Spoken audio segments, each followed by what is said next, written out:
নিজের প্রিয় মানুষটাকে অনলাইনে দেখে মেসেজ না করার অনুভূতি বুঝো, মানে মেসেজ না করতে পারার অনুভূতি বুঝো।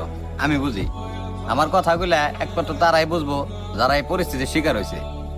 মানে দুইজনে অনলাইনে, কিন্তু কেউ কারে ভাই মেসেজ দেওয়ার অধিকার নাই।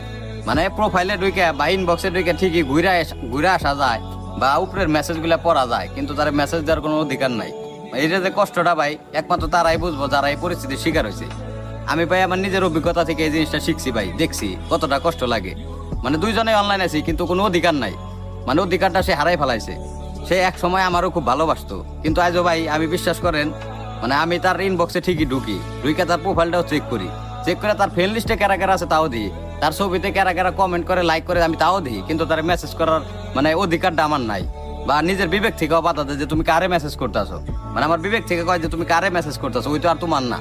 মানে সে অনেক আগেই ভাই আমার ছেড়ে চলে গেছে গা। মানে একটা সময় ভাবি ভাই, মানে এতগুলা মেসেজ, এত স্মৃতি, এত মায়া সে কিভাবে ভুলে গেল।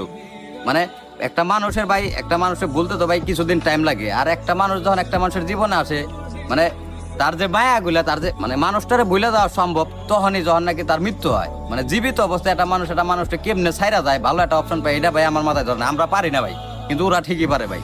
তারপর আমি একটা কথা কই ভাই, আমি যে পরিস্থিতির শিকার হয়েছি, এই পরিস্থিতির শিকার জানি ভাই কেউ না হয়। আল্লাহ সবাই ভালো রাখুক।